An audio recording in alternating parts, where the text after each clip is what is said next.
तो नमस्कार दोस्तों, स्वागत है आप सभी का एक बार फिर से आपके अपने परिवार एग्जाम टारगेट पर। हम लोग कल पढ़ रहे थे सॉइल मैकेनिक्स में शियर स्ट्रेंथ। शियर स्ट्रेंथ में हम लोगों ने पढ़ा था प्रिंसिपल प्लेन, शियर स्ट्रेस तथा प्रिंसिपल स्ट्रेस के बारे में। अब उसके आगे हम चलते हैं और देखते हैं शियर स्ट्रेंथ में और क्या क्या चीजें हैं। तो यहाँ पर आप देखेंगे सबसे पहले शियर स्ट्रेंथ होता किसके कारण है, हमने सारी चीजें लिख दिया है, मैं आपको जल्दी जल्दी बता देता हूँ। देखिए शियर स्ट्रेंथ किन किन कारणों से पाया जाता है, तो उसमें सबसे पहला कारण क्या है, कोहेजन बिटवीन सॉइल पार्टिकल। जो सॉइल के पार्टिकल होते हैं उनमें आपस में जो कोहेजन होता है, जो संसंजन बल होता है, उसके कारण इसमें शियर स्ट्रेंथ पाई जाती है। ये पहला कारण हो गया। और दूसरा कारण क्या है, इंटरलॉकिंग बिटवीन सॉइल पार्टिकल।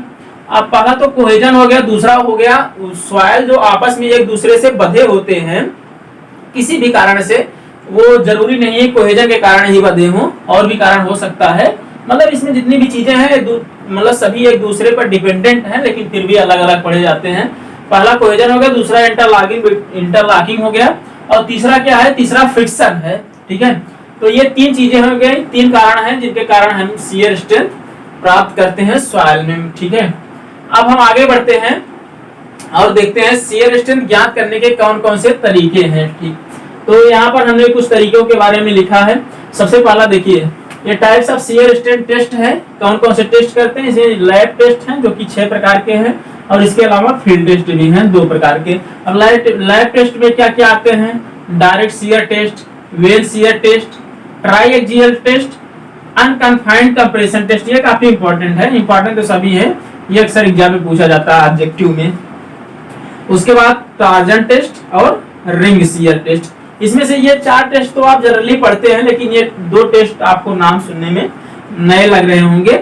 तो ये नए टेस्ट हैं भी, तो मेनली पढ़ना हमको इन चारों को ही है, बाकी इन दोनों को पढ़ना नहीं। लेकिन होता है कभी कभी जिसे ऑब्जेक्टिव में पूछ लिया जाता है कि कौन कौन से शियर टेस्ट, मतलब शियर टेस्ट करने के लिए लैब टेस्ट है, तो उसमें अगर इसका नाम दिया रहेगा टार्जन टेस्ट तो आपको पता होना चाहिए, नहीं तो आप गलत करके चले आते हैं। ठीक है, इसलिए यहाँ पर हमने लिख दिया है। अब बाकी फील्ड टेस्ट में कौन कौन सा होता है, ये जो वेल शियर टेस्ट है ये फील्ड टेस्ट भी होता है और लैब टेस्ट भी होता है। इसके अलावा फील्ड टेस्ट में एक है पेनिट्रेशन टेस्ट। ठीक है, तो दो टेस्ट हो गए हमारे फील्ड टेस्ट में, बाकी 6 हमारे हो गए इसमें लैब टेस्ट में। तो ये कुल टेस्ट हो गए, कौन कौन से प्रकार होते हैं अभी इनके बारे में हम डिटेल में पढ़ेंगे। लेकिन किस कंडीशन में, मतलब जब हम टेस्ट करते हैं, शियर टेस्ट करते हैं, तो कौन कौन सी कंडीशन उत्पन्न होती है उस पर थोड़ा सा बात कर लेते हैं। तो उसमें देखिए मेनली 3 कंडीशन आती हैं। पहला कौन सा होता है, ये सीडी लिखे हैं जो कंसोलिडेटेड ड्रेन्ड टेस्ट, इसका फुल फॉर्म है, सीडी को कंसोलिडेटेड ड्रेन्ड टेस्ट बोलते हैं। तो कंसोलिडेटेड ड्रेन्ड टेस्ट में क्या होता है, कंसोलिडेटेड ड्रेन टेस्ट में होता है, इसमें फर्स्ट स्टेज में भी वाटर का ड्रेनेज होता है तथा सेकंड स्टेज में भी वाटर का ड्रेनेज होता है। यानी कि इसको कह सकते हैं कंसोलिडेशन स्टेज तथा ड्रेनेज स्टेज, दोनों में वाटर का प्रवाह हो रहा है। बाकी दूसरा जो हमारे पास कंडीशन आती है कंसोलिडेटेड अनड्रेन्ड टेस्ट। कंसोलिडेटेड अनड्रेन्ड टेस्ट में क्या होता है, कंसोलिडेटेड है यानी कि फर्स्ट स्टेज में वाटर का ड्रेनेज होगा, जबकि अनड्रेन्ड है तो सेकंड स्टेज में वाटर का ड्रेनेज नहीं होगा। ठीक है, अब तीसरा क्या आता है, अनकंसोलिडेटेड अनड्रेन्ड टेस्ट। अब दोनों अनकंसोलिडेटेड अनड्रेन्ड है तो मतलब ना तो पहले स्टेज में वाटर होगा, मतलब फ्लो करेगा, ना तो दूसरे स्टेज में। तो ये कंडीशन हो गई हमारी।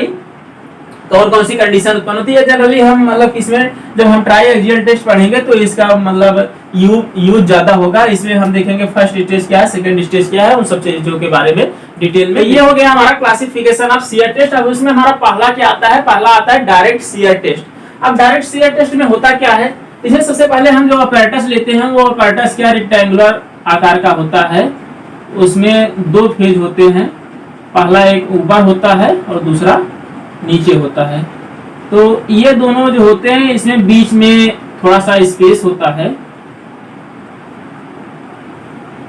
तो ये कुछ इस तरह से दिखता है।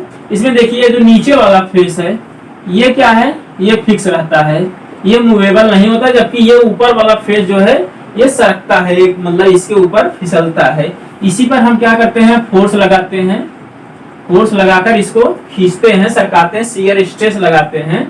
तो जिसके कारण क्या होता है, ये सरकता है तथा हम इसी पर शियर स्ट्रेंथ ज्ञात करते हैं सैंड की। मतलब इसमें जो देखिए डायरेक्ट शियर टेस्ट में हम नॉर्मली किस प्रकार की सॉइल का शियर स्ट्रेंथ टेस्ट करते हैं, वो जो होती है सैंडी सॉइल होती है, यानी कि कोहेजन लेस सॉइल। इसमें अंदर क्या भरी होती है, सैंड भरी होती है।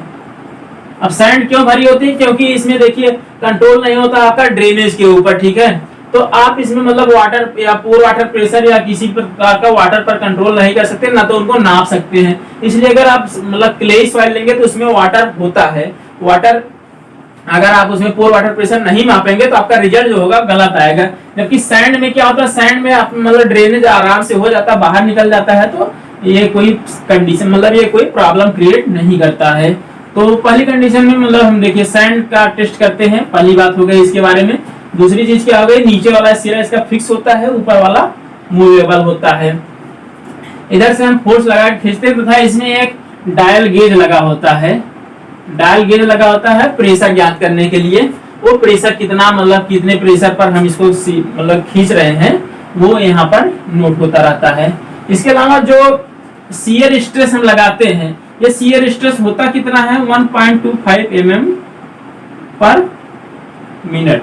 इस रेट से हम इसको जो है मतलब खींचते हैं आगे की तरफ। उसके बाद ये ऊपर वाला सिरा खिसकता ये उसके बाद होता क्या है, ये जो सैंड इसमें भरी है ये फेल कर जाती है। उसी के आधार पर डायल गेज में जो रीडिंग आती है उसके आधार पर हम निकाल लेते हैं क्या, शियर स्ट्रेंथ ऑफ सैंड, ठीक है। तो देखिए इसकी कुछ विशेषताएं हैं, विशेषताओं के बारे में हम बात करेंगे जो अक्सर एग्जाम में पूछे जाते हैं। उसमें सबसे पहली विशेषता क्या है, ये टेस्ट किसके लिए किया जाता है, ये टेस्ट किया जाता है सैंडी सॉइल के लिए, यानी कि कोहेजन लेस सॉइल के लिए। तो ये काफी इंपॉर्टेंट टर्म है, काफी इंपॉर्टेंट पार्ट है इस मतलब टेस्ट का, जो एग्जाम में पूछा जाता है। आपके ऑब्जेक्टिव में अक्सर पूछ लिया जाता है कि मतलब डायरेक्ट शियर टेस्ट में किस प्रकार की सॉइल पर टेस्ट किया जाता है, तो ये कोहेजन लेस सॉइल पर टेस्ट किया जाता है। पहला पॉइंट हो गया। दूसरा पॉइंट क्या है इसमें, दूसरा पॉइंट ये है कि इसमें नीचे का सिरा फिक्स होता है तथा ऊपर का सिरा मूवेबल होता है। मतलब लोअर पार्ट जो होता है वो फिक्स होता है, जबकि अपर पार्ट जो है वो क्या होता है, मूवेबल होता है। ये दूसरी कंडीशन हो गई। तीसरी कंडीशन क्या हो जाती है, तीसरी कंडीशन ये है कि जब इस पे हम शियर मतलब स्ट्रेस लगाते हैं तो ये जो है इसका मतलब स्ट्रेस का डिस्ट्रीब्यूशन जो होता है वो क्या होता है, मतलब यूनिफॉर्म नहीं होता है, हर जगह बराबर नहीं होता है, कहीं कम जाता होता है, यानी कि non uniform stress distribution, non uniform stress distribution होता है इसमें।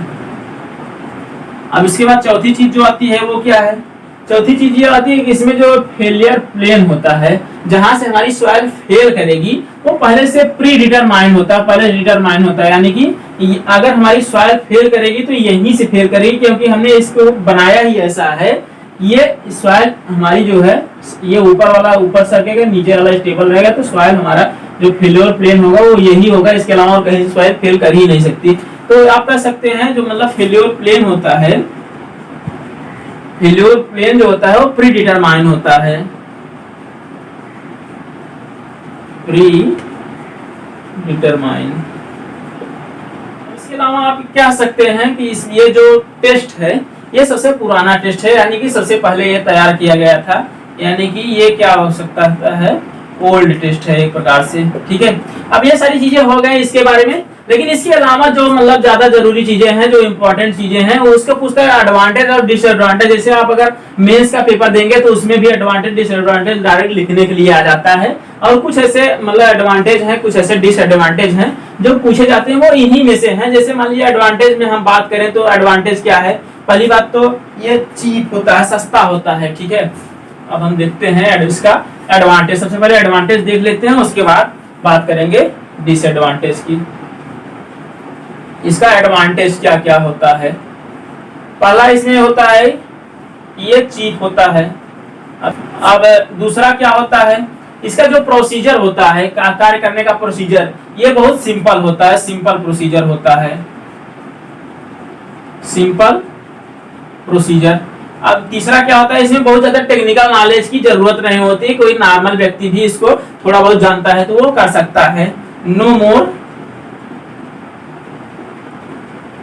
Technical knowledge required. ठीक है, इसके बाद चौथा जो होता है ये क्या होता है, बहुत तीव्र गति से होता है, फास्ट होता है, ये फास्ट मेथड है, फास्ट मेथड हो गया।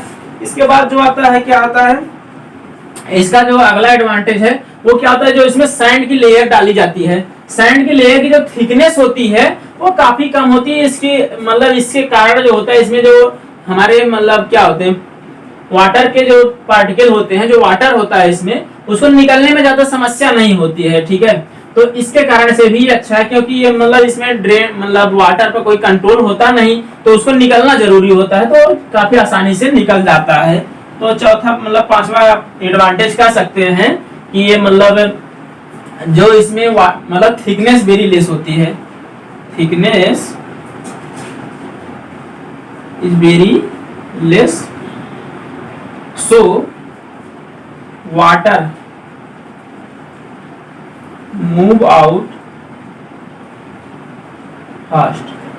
ठीक है, तो आप अपने भाषा में लिख सकते हैं, बस समझाने के लिए मैं आपको इतना बता दिया। तो ये हो गया हमारे क्या एडवांटेज हो गए। अब एडवांटेज हो गए, इसके बाद हम बात करते हैं डिसएडवांटेज की। डिसएडवांटेज क्या क्या है, तो एडवांटेज इतने हो गए, आप अगर नहीं नोट किए हैं तो पीछे बैक करके स्क्रीनशॉट ले लीजिएगा। अब इसका हम डिसएडवांटेज देखते हैं। डिसएडवांटेज क्या है, पहली बात तो सबसे बड़ा डिसएडवांटेज इसका ये है कि इसमें प्री डिटरमाइन फेल्योर प्लेन होता है। प्री डिटरमाइन फेल्योर प्लेन होने से होता क्या है, क्यों ये मतलब डिसएडवांटेज में गिना जाता है, इससे होता क्या है कि मतलब आप जब पहले से फिक्स कर देंगे कि हमको यहीं से फेल करवाना है, तो जो सबसे कमजोर प्लेन होता है, जहां से उसको फेल होना चाहिए था वहां से ना होकर यहीं से होगा, इससे मतलब सही फेल्योर प्लेन का पता नहीं लग पाता है। तो सबसे पहला डिसएडवांटेज है प्री डिटरमाइन फेल्योर प्लेन। और दूसरी चीज जो होती है, दूसरी चीज होती है कि इसमें जो है वाटर ड्रेनेज पर कोई कंट्रोल नहीं होता है, no control on water drainage. अब इसके साथ ही साथ तीसरा जो है डिसएडवांटेज है, पहला तो वाटर का मतलब वाटर ड्रेनेज पर कंट्रोल नहीं होता, और दूसरी चीज जो होती है जिसमें जो पोर वाटर प्रेशर अगर मान लीजिए रह भी गया तो उसको हम माप नहीं सकते, मतलब pore water pressure, pore water pressure can not be calculated.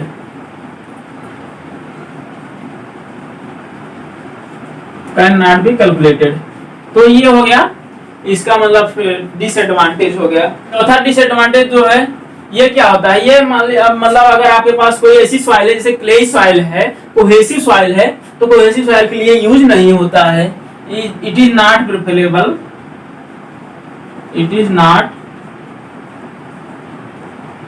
Preferable और कोहेसिव सॉइल। पांचवा जो कारण होगा, पांचवा कारण क्या हो सकता है, पांचवा कारण हो सकता है जैसे इसमें क्या होता है, जो स्ट्रेस हम लगाते हैं स्ट्रेस का डिस्ट्रीब्यूशन समान नहीं होता, मतलब non uniform stress distribution, stress distribution non uniform होता है।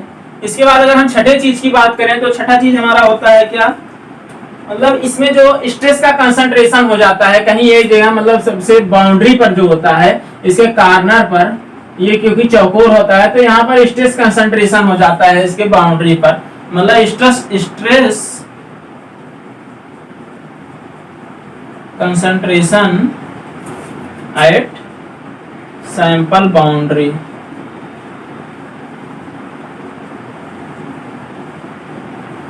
तो ये सारे मतलब डिसएडवांटेज हैं इसके, जो एग्जाम में पूछे जाते हैं। इसमें सबसे पहला जो ये सबसे इम्पोर्टेंट है, ये वाला पूछ लिया जाता है कि इसमें फेल्योर प्लेन डिटरमाइन नहीं होता है। बाकी हम चलते हैं इसके आधार पर क्या होगा। एक गुलाम साहब थे, उन्होंने अपनी थ्योरी दी, इसके आधार पर इसमें क्या क्या हमने मतलब स्ट्रेस लगाया था। इसी स्ट्रेस लगाने के कारण क्या होता है, मतलब इस सैंड का शियर स्ट्रेन होता है, तो शियर स्ट्रेन स्ट्रेस मतलब ये सारी चीजों जो पैरामीटर हैं इसमें हाई और टाउ के बीच में उन्होंने एक मतलब ग्राफ खींचा, ग्राफ में बताया था मतलब क्या रिलेशन होता है इसके बारे में। तो अब हम पढ़ते हैं उसको कूलॉम थ्योरी के अंतर्गत। तो दोस्तों इस वीडियो को यहीं पर छोड़ना पड़ रहा है। आगे की जो चीजें हैं उसको हम अगले वीडियो में कवर करेंगे। अब मिलते हैं आपसे नेक्स्ट वीडियो में, तब तक के लिए जय हिंद।